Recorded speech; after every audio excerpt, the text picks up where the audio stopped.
দেখো কতটুকু জল।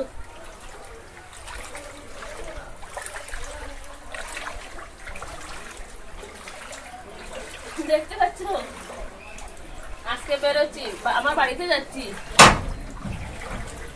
হ্যাঁ